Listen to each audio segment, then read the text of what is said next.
कृपया वीडियो में न्यू है तो वीडियो को लाइक एंड सब्सक्राइब और शेयर करें। संजय कहते हैं, जब रात व्यतीत हो गई तब राजा दुर्योधन ने आपके समस्त सैनिकों से कहा, महारथीगण कवच बांधकर युद्ध के लिए तैयार हो जाएं। राजा का यह अभिप्राय जानकर सारी सेना युद्ध के लिए सुसज्जित होने लगी। कुछ लोगों ने तुरंत ही रथ जोत दिए, दूसरे चारों ओर दौड़ने लगे। हाथी सुसज्जित किए जाने लगे, पैदल सैनिक कवच बांधने लगे तथा अन्य सहस्रों सैनिकों ने रथों पर आवरण डाल दिए। प्रजानाथ, उस समय सब ओर से भांति भांति के वाद्यों की गंभीर ध्वनि प्रकट होने लगी। युद्ध के लिए उद्यत योद्धाओं और आगे बढ़ती हुई सेनाओं का महान कोलाहल सुनाई देने लगा। भारत तत्पश्चात मरने से बची हुई सारी सेनाएं मृत्यु को ही युद्ध से लौटने का निमित्त बनाकर प्रस्थान करती दिखाई दी। समस्त महारथी मद्रराज शल्य को सेनापति बनाकर और सारी सेना को अनेक भागों में विभक्त करके भिन्न भिन्न दलों में खड़े हुए। तदनंतर आपके संपूर्ण सैनिक कृपाचार्य, कृतवर्मा, अश्वत्थामा, शल्य, शकुनी तथा बचे हुए अन्य नरेशों ने राजा दुर्योधन से मिलकर आदरपूर्वक यह नियम बनाया, हम लोगों में से कोई योद्धा अकेला रहकर किसी तरह भी पांडवों के साथ युद्ध न करे। जो अकेला ही पांडवों के साथ युद्ध करेगा अथवा जो पांडवों के साथ जूझते हुए वीरों को अकेला छोड़ देगा, वह 5 पातकों और उपपातकों से युक्त होगा। आज आचार्य पुत्र अश्वत्थामा शत्रुओं के साथ अकेले युद्ध न करें। हम सब लोगों को एक साथ होकर एक दूसरे की रक्षा करते हुए युद्ध करना चाहिए। ऐसा नियम बनाकर वे सब महारथी मद्रराज शल्य को आगे करके तुरंत ही शत्रुओं पर टूट पड़े। राजन, इसी प्रकार उस महासमर में पांडव भी अपनी सेना का व्यूह बनाकर सब ओर से युद्ध के लिए उद्यत हो कौरवों पर चढ़ आए। भरत श्रेष्ठ, वह सेना विक्षुब्ध महासागर के समान कोलाहल कर रही थी। उसके रथ और हाथी बड़े वेग से आगे बढ़ रहे थे, मानो किसी महासमुद्र में ज्वार उठ रहा हो। धृतराष्ट्र बोले, संजय, मैंने द्रोणाचार्य, भीष्म तथा राधापुत्र कर्ण के वध का सारा वृत्तांत सुन लिया है। अब पुनः मुझे शल्य तथा मेरे पुत्र दुर्योधन के मारे जाने का सारा समाचार कह सुनाओ।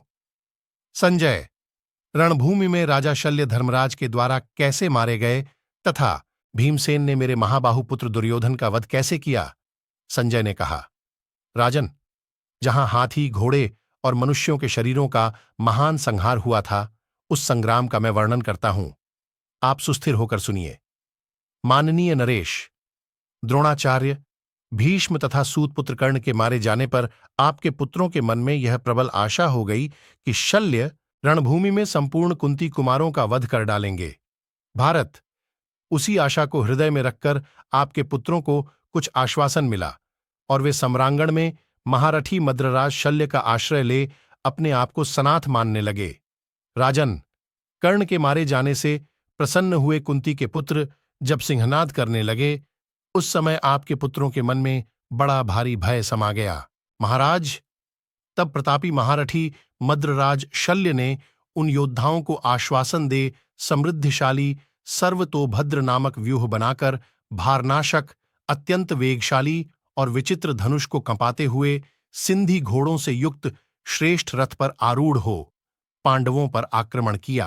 राजाधिराज शल्य के रथ पर बैठा हुआ उनका सारथी उस रथ की शोभा बढ़ा रहा था। उस रथ से घिरे हुए शत्रुसूदन शूरवीर राजा शल्य आपके पुत्रों का भय दूर करते हुए युद्ध के लिए खड़े हो गए।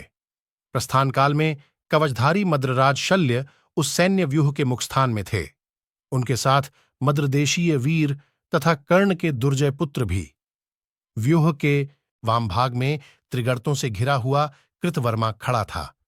दक्षिण पार्श्व में शकों और यवनों की सेना के साथ कृपाचार्य थे और पृष्ठभाग में काम्बोजों से घिरकर अश्वत्थामा खड़ा था।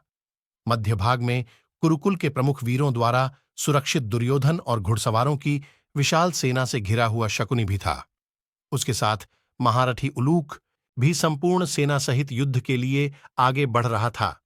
महाराज, शत्रुओं का दमन करने वाले महाधनुर्धर पांडव भी सेना का व्यूह बनाकर 3 भागों में विभक्त हो आपकी सेना पर चढ़ आए। उन तीनों के अध्यक्ष थे धृष्टद्युम्न, शिखंडी और महारथी सात्यकी। इन लोगों ने युद्धस्थल में शल्य की सेना का वध करने के लिए उस पर धावा बोल दिया।